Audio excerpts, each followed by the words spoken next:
नमस्कार। ओएसपा के एक नए एपिसोड में हम लोग फिर आपके सामने मुखातिब हैं। मेरे साथ हैं मशहूर अधिवक्ता और प्रख्यात लेखक श्री विवेक पांडे जी। विवेक जी, आपका अभिवादन है, नमस्कार है आपको। मित्रों, आज ये महत्वपूर्ण नहीं है कि हम किस तरह का प्रोग्राम बना रहे हैं, महत्वपूर्ण ये है कि हम इस प्रोग्राम को बना क्यों रहे हैं। विवेक जी, हम जानते हैं कि इस समय जो समसामयिक परिस्थितियां हैं उसमें बहुत सारी हताशा, निराशा, मायूसी, डिप्रेशन और इस तरह की तमाम स्थितियां इस समय पूरे संसार में फैली हुई हैं। कोविड-19 के रूप में हम एक महामारी का सामना कर रहे हैं, पूरा विश्व इसका सामना कर रहा है और इसने बड़े पैमाने पर हमारे आर्थिक, हमारे सामाजिक और हमारे इवन पलायन को देखते हुए हमारे भौगोलिक संकट को भी खड़ा कर दिया है। इन सब बातों की रोशनी में, इन सब बातों के आलोक में बीच बीच में कुछ ऐसी कौंधती हुई खबरें हमारे सामने से दो चार होती हैं, जिनमें से कुछ एक खबरें तो इस समय बहुत बड़े बड़े स्पेस को कवर कर रही हैं मीडिया के, जो सेलेब्स यानी सेलिब्रिटीज की आत्महत्या को लेकर है। तो हम अपने दर्शकों से ये कहना चाहते हैं कि हमारा कंसर्न ये नहीं है कि किसी बड़े व्यक्ति ने आत्महत्या की तो वो चर्चा के लायक है। हमारा कंसर्न उस आत्महत्या को लेकर है जहाँ पर एक नैसर्गिक रूप से मन प्राण शरीर लेकर जो हम एक व्यक्ति इस संसार में आता है, जिसे उसने एक्वायर्ड किया है, जिसे उसने प्राप्त किया है, जिसमें उसकी किसी कोई बहुत क्वालिफिकेशन नहीं थी। जब हम एक स्पर्म से, एक बायोलॉजिकल यूनिट से एक ह्यूमन बीइंग में कन्वर्ट होते हैं तो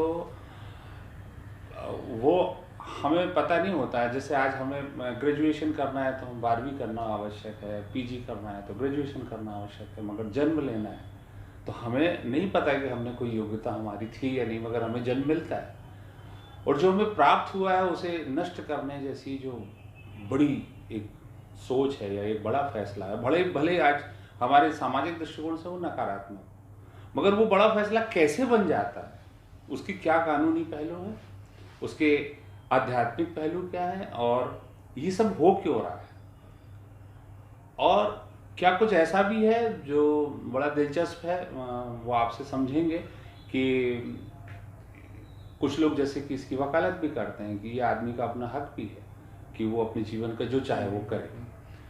तो सबसे पहले मैं आपसे ये जानना चाहता हूँ कि ये क्या एक हक है, क्या मृत्यु मेरा अधिकार है?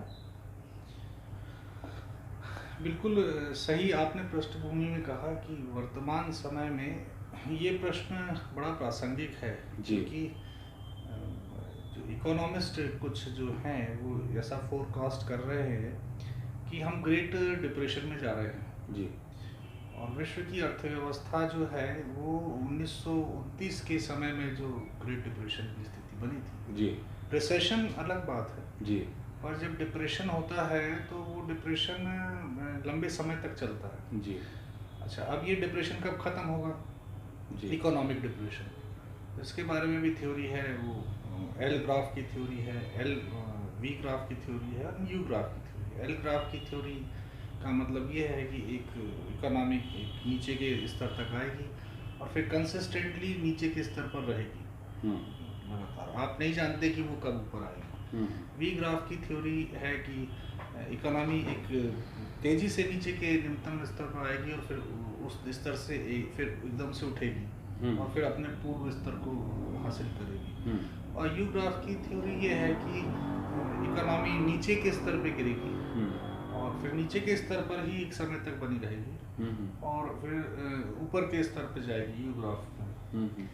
तो अभी जो रोबस्ट क्लेम आ रहे हैं कुछ इकोनॉमिस्ट के कि हम यू ग्राफ के डिप्रेशन की तरफ, मतलब ये जो पैटर्न है आपकी पूरी बातों को यदि मैं कंक्लूड करूं तो आपका कहना है कि ये यू ग्राफ जैसा कि किसी थ्योरी में बताया गया है इकोनॉमिस्ट के द्वारा, तो वैसा कुछ है, वैसा कुछ मसला ये यू ग्राफ का बन रहा है। ऐसे क्लेम आ रहे हैं, ऐसी बातें आ रही हैं, दावे हो रहे हैं कि, और ये वर्ल्ड वाइड फिनोमेना है। जी, 1929 का जो डिप्रेशन था वो अमेरिका का डिप्रेशन था युद्ध विश्व युद्ध से निकले थे, और विश्व युद्ध के जो कल कारखाने थे जो बंदूक तोपे बनाते थे, वो फिर वो बनाने लगे डोमेस्टिक चीज़ें और समाज की ज़रूरत की चीज़ें वो कल कारखाने में। युद्ध से लौटे हुए लोग थे वो उन कल कारखानों में लगे, रोजगार लोगों को मिला, और अचानक 1929 में इकोनॉमी एक गहरे डिप्रेशन में चली गई। कई थ्योरीज निकलती, कई बातें निकलती, कई तरह से लोग बोलते हैं, अलग अलग एक्सप्लेनेशन देते हैं, क्योंकि जब डिप्रेशन होता है तो उसके अलग अलग एक्सप्लेनेशन होते हैं। इस दफ़ा बड़ा विचित्र मसला ऐसा है कि इस दफ़ा आपके सामने स्थितियां पूरी डिप्रेशन की दिख रही हैं आपको। रिसेशन की कह लें, पहले तो डिप्रेशन बहुत बड़ा विषय हो जाता है, रिसेशन तो है ही। अब प्रश्न ये नहीं है कि रिसेशन नहीं है, रिसेशन है। क्या ये रिसेशन डिप्रेशन में बदलेगा? तो यदि ये डिप्रेशन में बदलेगा तब तो ये मानिए कि ये बहुत सारी नौकरियों को ले लेगा, छीन लेगा। ले भी रहा है, हम देख रहे हैं बहुत सारे हायरिंग, सैलरी आदि हो गई है। जबलपुर की बात करें तो उबेर और ओला लगभग 600 की तादाद में तो शहर में खड़ी हो गई हैं। 1.5 लाख कर्मचारी रेलवे ने घटा दिए हैं। BSNL के बारे में अभी हालिया बयान जो आया है, हालांकि वो एक अलग विषय है, उस पर हम तो कुल मिला के नौकरियां तो कम हो रही जी। पर सारा कुछ डिपेंड करता है बैंकिंग सिस्टम पे भी जी। बुरी स्थिति तब होती है जब लोग तेजी से भागते हैं बैंकों में अपनी जमा पूंजी को निकालने के लिए जी। बैंकों से जब भरोसा, 1929 में यही हुआ था, स्टॉक मार्केट क्रैश हुआ था जी, और उसके बाद तेजी से बैंकों में भीड़ लगी थी अपने पैसे को निकालने के लिए जी। और वो जो पैसे निकले उसके कारण, हाँ मैं आपको थोड़ा सा इंटरप्ट कर रहा हूँ, PFB लोगों ने बहुत निकाला।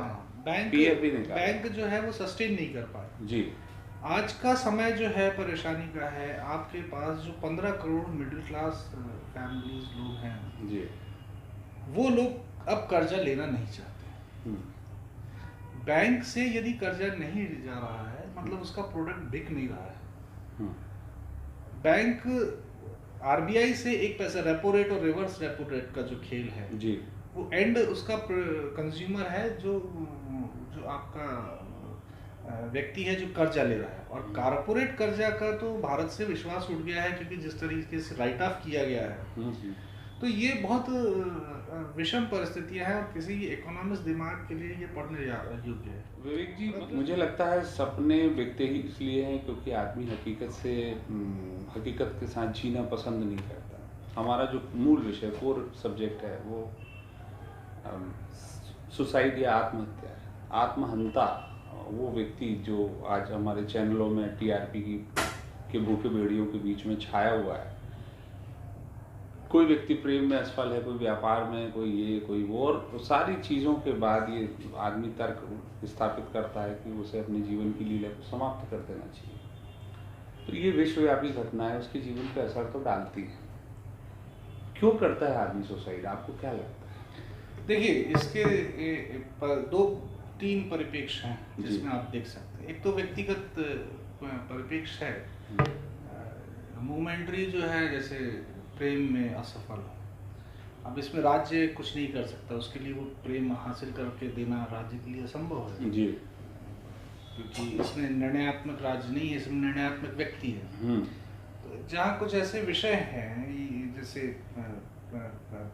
प्रेयसी, माता पिता, भाई, इमोशनल जो मैटर है आपके अनुसार, तो वो उसमें तो वेलफेयर स्टेट का कोई रोल नहीं है। ये तो अब ये तो चल आ रहा है, ये तो कर ही रहे हैं।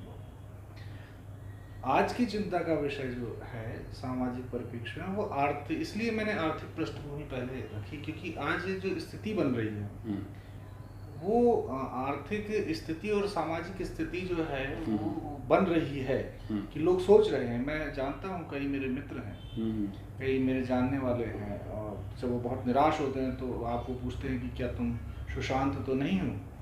मतलब ये एक अनायास प्रश्न आता है कि मतलब आप कहीं ऐसा तो नहीं करने वाले हैं कि, हाँ, वो एक आइकॉन बन गया है कि मतलब कि तुम कुछ ऐसा सोच रहे हो तो तुम सुशांत तो नहीं हो। तो लोग परिस्थितियों में ऐसी घिरते जा रहे हैं, और ये परिस्थितियों में घिरने के बाद में राज्य का दायित्व बनता है देखिए एक बात बड़ा हमारे सुप्रीम कोर्ट के कॉरिडोर में भी ये चर्चा का विषय बना था जी और इस पे जजमेंट भी आए दो। जी।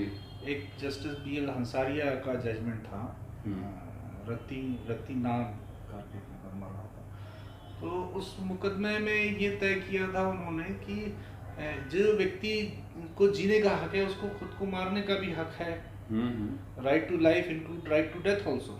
तो उसने एक सॉलिड फाउंडेशन दी इस बात के आर्ग्यूमेंट को कि नहीं, यदि आप जीने का हक रखते हैं तो आप को मरने का भी आपके हाथ में आपकी फ्रीडम है आपकी, आर्टिकल 21 में फ्रीडम है आपकी कि आपको। और उसके पीछे एक और लॉजिक था कि मान लीजिए कोई अटेम्प्ट कमिट करता है, सक्सेसफुल अटेम्प्ट पे तो कोई सजा है नहीं, क्योंकि वो जब अटेम्प्ट सक्सेसफुल हुआ तो वो आपकी रीच के बाहर चला गया। हाँ।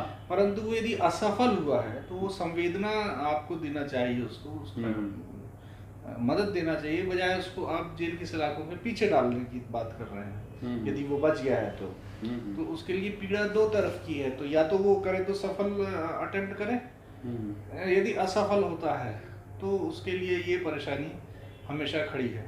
तो इस लॉजिक पे उन्होंने कहा कि नहीं, ये दंडनीय नहीं है 309 और ये अनकॉन्स्टिट्यूशनल। तो ये दोनों बातें स्टैंड हैं। हाँ, कि कुछ लोग, कुछ विधिवेत्ता ये मानते हैं कि वो व्यक्ति की स्वतंत्रता है और कुछ लोग मानते हैं कि वो। अब ये प्रश्न इतना सरल भी नहीं था, क्योंकि लॉ और मॉरलिटी के बीच का भी प्रश्न था, ये नैतिकता का। तो वो कॉन्स्टिट्यूशनल बेंच ने इसको अपने हाथ में लिया जी। और ये कॉन्स्टिट्यूशनल बेंच में इस बीच में कई हाई कोर्ट ने भी इस बारे के मुकदमे डिसाइड किए थे। कॉन्स्टिट्यूशनल बेंच जब बैठी तो कॉन्स्टिट्यूशनल बेंच ने कहा कि नहीं, right to life does not include right to death. राज्य जो है, राज्य आपका जीवन आपका ही नहीं है सिर्फ, वो राज्य के लिए भी संपत्ति है, और राज्य के लिए जब वह एक असेट है तो आपको अकेले अपने जीवन के बारे में इस तरह के निर्णय लेने का अधिकार नहीं है। तो फिर विवेक जी, ये भी तो प्रश्न उठता है कि जैसे किसी कानून व्यवस्था के मसले पर हम राज्य को उत्तरदायित्व स्थापित करते हैं, अकाउंटेबिलिटी सेट करते हैं, या कोर्ट में जैसे आप जब किसी को कन्विक्टेड करते हैं तो दरअसल उसकी जिम्मेदारी है कि ये कृत्य तुमने कारित किया है या नहीं। तो यदि किसी ने आत्महत्या की तो क्या राज्य भी उसके लिए फिर दोषी नहीं हो जाता है, यदि वो राज्य की संपत्ति? हाँ, ये वाइल्ड एक्सपीडिशन है। ये वाइल्ड एक्सपीडिशन है। हाँ जी। कि अब राज्य आपको मरने की भी मोहलत नहीं दे रहा है। हाँ, समझिए, इसलिए मैं इकोनॉमिक्स से शुरू किया जी, था। जी, जी, जी। कि राज्य आपको मरने की भी मोहलत नहीं दे रहा है, आपकी जिंदगी के मसलों को पूरी तरह कंट्रोल कर रहा है, और वो आपकी नौकरियों को तय कर रहा है, वो आपके श्रम को तय कर रहा है, इनोवेशन को तय कर रहा है, विचार को तय कर रहा है, सारी परिस्थितियों को हाँ, रिमोट से वो उसको कंट्रोल कर रहा है। इसीलिए वो लीजा फेयर का जो कॉन्सेप्ट आया था, हाँ, वो इसलिए आया था कि फ्री रखिए आप इकोनॉमी को और फ्री रखिए। अच्छा, एक डेवलपमेंट में और बताना चाहूँगा, फिर हम बात इसी पे करेंगे कि ये सब इससे जुड़ा हुआ मसला है। देखिए, जीडीपी के बारे में 1800 से ही संशय होने लगे थे कि जीडीपी ग्रॉस डोमेस्टिक प्रोडक्ट का जो है 6%, 8%, 5%, 2%, ये कभी भी किसी देश के आर्थिक स्वास्थ्य का पैरामीटर हो सकता है या नहीं हो सकता है, इस बारे में डाउट था। ठीक है। फिर वेलफेयर इकोनॉमिस्ट जो है वो मेन स्ट्रीम इकोनॉमिक्स से थोड़ा सा अलहदा चल रहे थे, हमेशा पीगू के समय से ही चल रहे थे, क्योंकि मेन इकोनॉमिक्स जो थी वो मार्केट थी, मार्केट के फिनोमेना की थी और इस तरह थी। परंतु measuring rod of welfare by money, ये जो पीगू का कॉन्सेप्ट आया और फिर उसके बाद में केनेथ हैरो और अमर्त्य सेन इन लोगों ने काम किया, तो अब स्थिति ये है कि हैप्पीनेस इंडेक्स जो है वो जीडीपी पे भारी पड़ता है। अब जीडीपी से अक्सर पड़ता है, जीडीपी से ह्यूमन डेवलपमेंट इंडेक्स जो है, आदमी खुश है, हाँ, ये खुश है या नहीं है। हाँ। तो राज्य एक खुशी देने का विषय है, राज्य को खुशी देना चाहिए, परंतु ये जो स्थिति बनी है, ये स्थिति ने इतने बड़े प्रश्न खड़े किए हैं। लोगों की स्वतंत्रता छिन गई, लॉकडाउन आया, आप न माने या न माने, आप कैद हैं अपने घरों में, वही मैं आपकी बिल्कुल स्वतंत्रता छिनी हुई है, फिर एक बड़ी जटिल परिस्थिति हाँ, पैदा कर आप दी है इस जो पूरे बीमार कोरोना हैं, ने। जो जी। बीमार हैं वो तो हैं ही हैं, हम्म। पर जो बीमार नहीं भी हैं वो बीमारी के डर से, आप सोचिए आपको यदि कैंसर नहीं है और आप कैंसर के डर से घर में बैठे हैं, जी। तो वो स्थिति कितनी भयावह है। तो सारी आबादी विश्व की एक बीमारी के डर से घर में बैठी है या काम भी कर रही है, तो एक बीमारी और एक लंबे समय से और एक लंबे समय से 6-8 महीने से। तो कोई भी इकोनॉमिस्ट इस समय ये नहीं कहेगा कि इकोनॉमी को बेहतर बनाइए।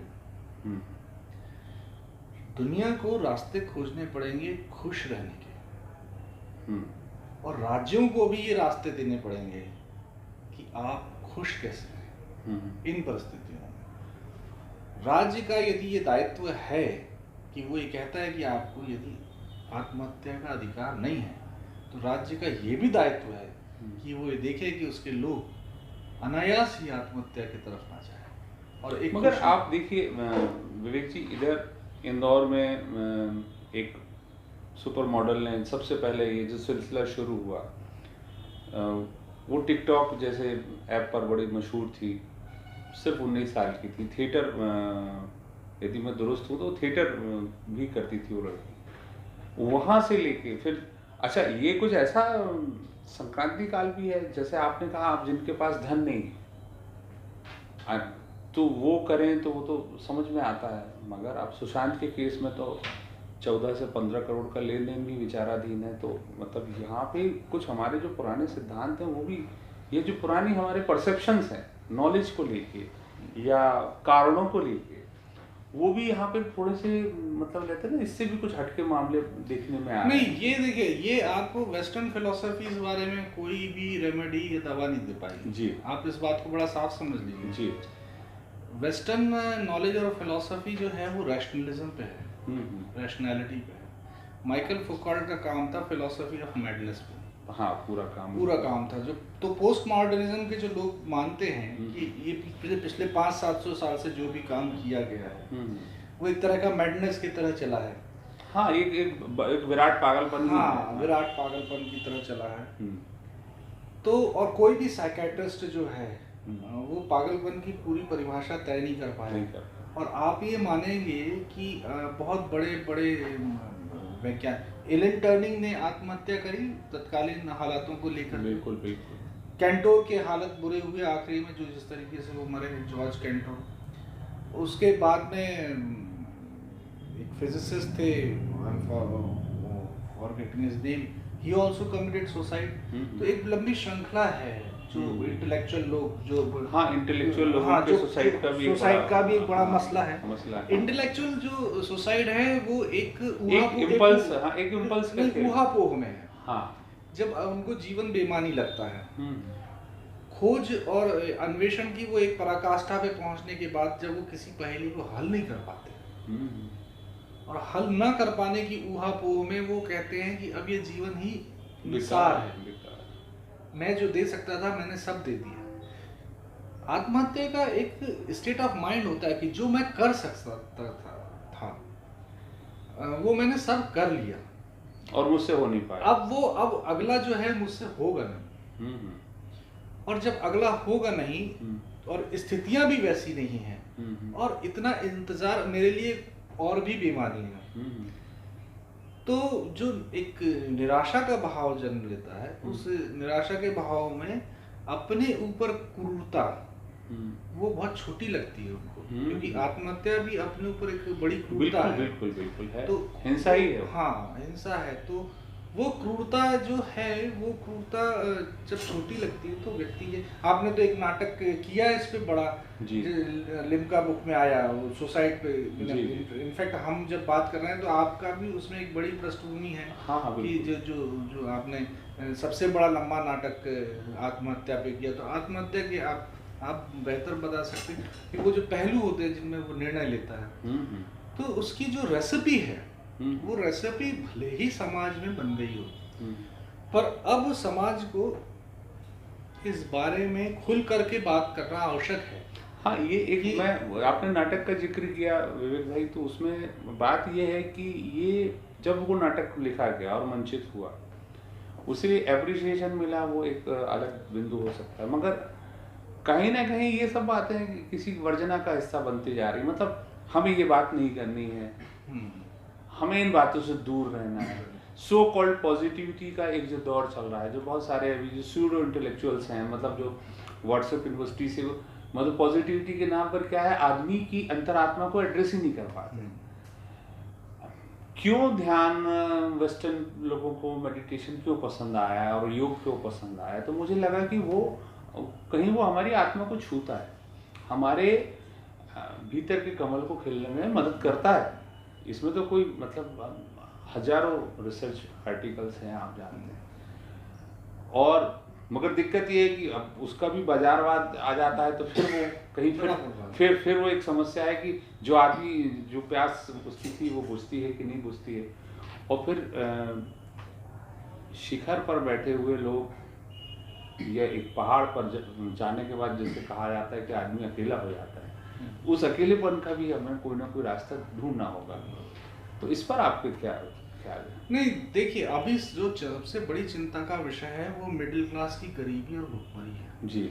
मैं वकील हूँ जी, और मैं अदालतों में मुझे दिन भर इतना काम होता था कि मुझे कोई समय मिलता नहीं था जी। और पिछले 5 महीने से मैं लगभग खाली हूँ। वीडियो कॉन्फ्रेंसिंग से जो अदालतों में बहस हो जाती है, हाँ। तो उसमें आप जिस तरीके से सज धज के यूनिफॉर्म पहन करके एक प्रोटोकॉल अदालतों में जाते हैं, बहस करते हैं, आपको लोग मिलते हैं। एक मेरे कज़न है, वो मुझसे कह रहे थे भले ही आप 2 रुपए ना कमाएं, लेकिन शहर भर में घूम करके काम करके अच्छे मिलजुल के आते हैं तो आपको बेहतर लगता है, क्योंकि कई ऐसे लोग हैं जिनको आज भूखे मरने की स्थिति नहीं है, परंतु वो मानसिक स्थिति उनकी ये बन गई है कि उनका जो अस्तित्व है वो वेजिटेटिव हो गया है, मतलब वेजिटेटिव पैरालिसिस है, मतलब वो ऐसी स्थिति में है कि वो कुछ करने योग्य नहीं है, पहचान का संकट खड़ा हो रहा है, काम का संकट खड़ा हो रहा है।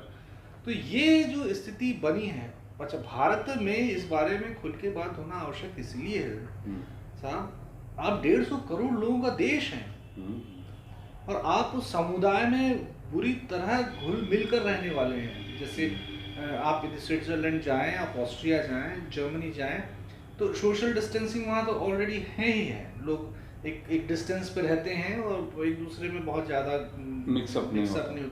हमारे यहाँ तो हम तो दूध वाले से भी 1.5 घंटा बात कर सकते हैं, पड़ोसी के घर में क्या हो रहा है, हमारा कंसर्न भी है। तो वो कंसर्न, अब ऐसे स्थिति में जो एकाकीपन है, एकाकीपन ऊंचाइयों पे नहीं है, आज की समय में जो एकाकीपन है वो निचले स्तर पे भी हो गया है। जो ये जो बीमारी का जो मसला आया है और जो इकोनॉमिक स्थिति आई है जिसने लोगों को रोजगार, जैसे मैं अब चाहता हूँ रोड पर तो मैं देखता हूँ कि सब गाड़ियाँ चल रही हैं, लोग तो बेहतर काम कर रहे हैं और मेरा काम नहीं है, और मैं खुल के बोल रहा हूँ। मैं आपको बताऊं, वकील खुल के बोल नहीं रहे हैं। यहाँ करीबन इस देश में 1 लाख वकील हैं, कितनी अदालतें हैं, उसमें कितने वकील हैं, सब कितने व्यस्त हैं, और वो पिछले 5 महीने से सब खाली हैं। और जो भी वकीलों की संस्थाएं हैं, अदालतें हैं, वो लिप सर्विस कर रही हैं, परंतु ये कोई भी खुलकर नहीं बोल रहे हैं कि उस समुदाय में जो मानसिक अवसाद आ रहा है उस सदस्यों को, यदि खुदा ना खास्ता हम उस इकोनॉमिक डिप्रेशन में चले गए तो क्या हम इतनी बड़ी आबादी को संभाल पाएंगे? बेशक।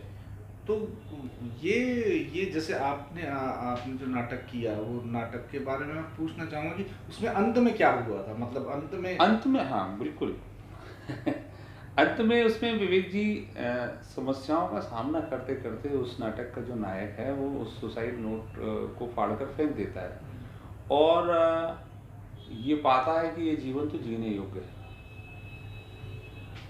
तो वो दरअसल आदमी के आत्मसंघर्ष की और उसकी आत्मा की विजय है परिस्थितियों पर। और हमने हमेशा यही किया है। वो जो दशरथ माझी जो पहाड़ को तोड़ देता है, हम उसी मनुष्यता की बात करते हैं, उसकी संकल्प शक्ति की बात करते हैं कि जो बड़ी से बड़ी समस्या का सामना कर सकता है। मुझे ऐसा लगता है जो बातचीत जहाँ पे हम ले आए हैं आप और हम उस बातचीत को जहाँ ले आए हैं, उसमें अब ऐसा लगता है कि बहुत बड़े पैमाने पर संवाद और विमर्श की ज़रूरत आपस में लोगों को है। क्योंकि अब हमें ये पता लगाना भी बहुत मुश्किल है, जो लोग पूड़ियाँ बांट रहे थे तो उन्होंने एज्यूम कर लिया था कि इसके पास खाने को नहीं है, लेकिन हमें ये कैसे पता चले कि इसे एक कंधे की ज़रूरत है जहाँ ये सिर रख के रो ले, इसे एक सांत्वना या कंसोलेशन की ज़रूरत है, ये हमें कैसे पता चले? इस पर मैं आपसे कुछ। देखिए, भारत में बड़ा इंटरेस्टिंग रहा ये कोरोना काल। मतलब हम जब एक समय के बाद इसको हम याद करेंगे, तो शुरुआती समय में बहुत तेजी से समाज में लोग आए, खाने के पैकेट लेके आए, और ये जब वो उदारता दिखा रहे थे तो उनके मन में भी एक अच्छा भाव आ रहा था कि मैंने इतना कमाया। चैरिटी मानव स्वभाव। देखिए, एडम स्मिथ ने सेल्फ लव के बारे में लिखा, मॉरल सेंटीमेंट किताब थी। बिल्कुल। तो उन्होंने ये कहा कि वो ठीक है, आदमी में सेल्फ लव है, मगर उसमें एक बेनोवलेंस है, और बेनोवलेंस जब वो करता है तो उदारता दिखाता है तो उसको बड़ा बेहतर महसूस होता है। हाँ। तो ये सबको बेहतर महसूस हुआ, पर जब ये सिलसिला बढ़ता गया तो वो घर में बंद हो गया। उसने कहा आप कितना देंगे, मतलब उदारता में आप कितना? एंडलेस है। हाँ, एंडलेस, अंतहीन है। हाँ, मतलब ये सेल्फ, तब उसका सेल्फ लव जागा। हाँ, तब उसका सेल्फ लव जागा। और उसने ये फौरन बंद किया और कहा कि घर लौट चलो, अब बैठ जाओ घर में, क्योंकि अब वो बुराई की स्थिति बन रही है और वो कोरोना बहुत फैल रहा है। अच्छा, सरकारें आई, पॉलिटिकल पार्टीज आई, तो उन्होंने मौके को, अवसर को, क्या वाक्य निकला है बहुत अच्छा किया, आपदा को अवसर। हाँ, आपदा को अवसर में बदला, और खाने के पैकेटों में मोहरें लगी, और वो विज्ञापन लगे, और वो बेनोवलेंस का एक चेहरा सामने आया कि चलो प्रचार भी है और अब लोगों का काम भी हो रहा है, तो काम भी हो रहा है। ये एक चला मसला। इसके बाद पीड़ा वेदना इतनी बढ़ी कि वो जो पीड़ित वर्ग है वो रोड पे आ गया, और रोड पे आके उसने घर लौटने के बारे में निर्णय लिया, और घर लौट करके उसने जो है वो हमको जो विभत्स दृश्य दिखा। और भारत में चूंकि अब जो मीडिया और संवाद हो गया है, वो भी बड़ा डिप्रेशन है। हाँ, वो एक बहुत अंतर है। हाँ, जो सच है और हाँ, जो प्रोजेक्शन नहीं, और उसमें कोलाहल है, उसमें बहुत इतना शोर है, और अब तो बड़ा खूनी शोर। हाँ, मतलब अभी जब राजीव कहेगी यदि मुझे शुगर है जी तो मुझे बचना चाहिए। अब तो बाकायदा ट्रेंड चल रहा है। तो वो वहाँ आप गहन चिंतन वाले विषयों से, तो वो जो कोलाहल हमारे ड्राइंग रूम में घुसा आया, जो हमारे घरों में घुसा, और ये जो स्थितियाँ और परिस्थितियाँ बनी, और फिर उसके बाद राज्य और केंद्र सरकारों ने सबने कह दिया कि आप स्वयं के मालिक खुद हैं, आप जाइए, आप निकलिए, हम आपको ये बंद नहीं करेंगे। और संख्याएं जो हैं वो अब इन्हें, किसी के पास कोई विचार ही नहीं था, किसी के पास कोई मॉडल ही नहीं था, और जनता मजबूर हो गई कि अब अपनी घुटन में अब ये समय है कि इस समय पर, इस विषय पर बात की जाए कि देश की जनता का मानसिक स्वास्थ्य कैसा है। और मानसिक स्वास्थ्य में यदि बाधाएं हैं, तो यदि आप कुछ नहीं कर सकते तो उसके बारे में कुछ बेहतर बातें करें, एक हैप्पीनेस फैलाइए, और उसमें जो है, जो मदद हो सकती है, जो शेयरिंग हो सकती है, और इस बारे में खुलकर बात होना आवश्यक है। और खुल के बात होने के साथ में सही जानकारी, सही तथ्यों के आधार पर ये बात हो कि भविष्य में यदि गहरे डिप्रेशन की तरफ दुनिया जा रही है, दुनिया डिप्रेशन की तरफ नहीं भी जा रही है लेकिन रिसेशन की तरफ जा रही है, तो कहीं ऐसा ना हो कि आबादी का कुछ हिस्सा हम खो दें अपने हाथ से। तो ये जो मसले हैं, जैसे अब ये जो महाशक्तियां हैं जिस तरह का व्यवहार इस समय कर रही हैं, वो भी चिंता का विषय है। चाइना का जो चल रहा है, भारत का चाइना का चल रहा है, अमेरिका की जो स्थितियां हैं वो काफ़ी, अमेरिका में कई मित्र हैं मेरे, बताते हैं स्थितियां बहुत बुरी हैं। अमेरिका में भी इस बारे में बात नहीं हो रही। सुसाइड एक गहन समस्या है।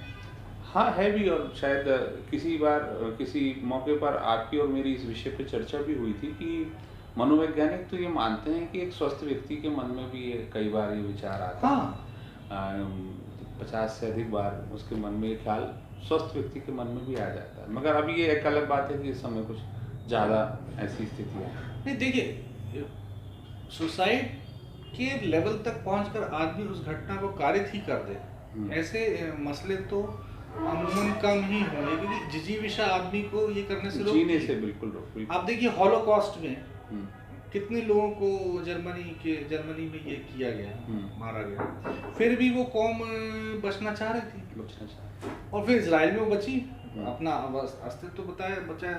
तो कौमों ने अपने अस्तित्व को बहुत सारे अत्याचार के बावजूद भी बचाया है। बिल्कुल बिल्कुल। परंतु अब वो हमारा अनसिविलाइज्ड समाज नहीं है।